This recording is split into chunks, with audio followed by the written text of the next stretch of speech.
تجنبت أحزاب الموالاة التعليق على إقدام الوزير الأول الجزائري على مصافحة العاهل المغربي محمد السادس خلال قمة إفريقيا أوروبا بكوت ديفوار، وراتنا الحديث عما فهم منه مبادرة صلح يتجاوز صلاحيتها. الجزائر أكيد راح تبقى تسعى في التقارب ولإذابة الجليد وإلى إعادة العلاقات الجزائرية المغربية إلى حالها الطبيعي.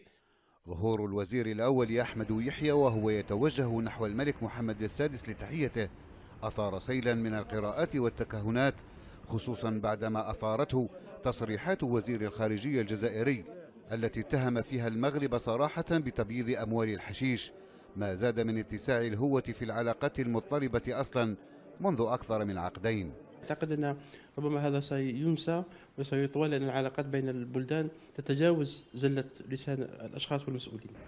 وفي ظل الصمت الرسمي ورفضه التعاطي مع نداءات فتح الحدود، ترى بعض الأحزاب والفعاليات الجزائرية أن الوقت حان لتجاوز الخلاف وفتح صفحة جديدة من التعاون.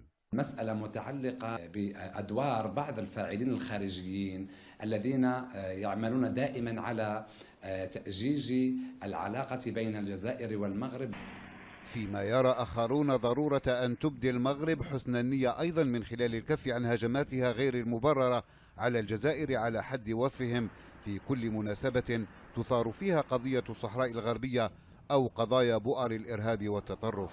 على الأشقاء جميعا أن يكونوا في مستوى التعاون وليس التعادي، لأن المغرب يضغط على الجزائر بكثير من الأساليب التي لا نقبلها نحن، لأن الوحدة المغاربية لا تكون عبر الشد والضغط الدبلوماسي.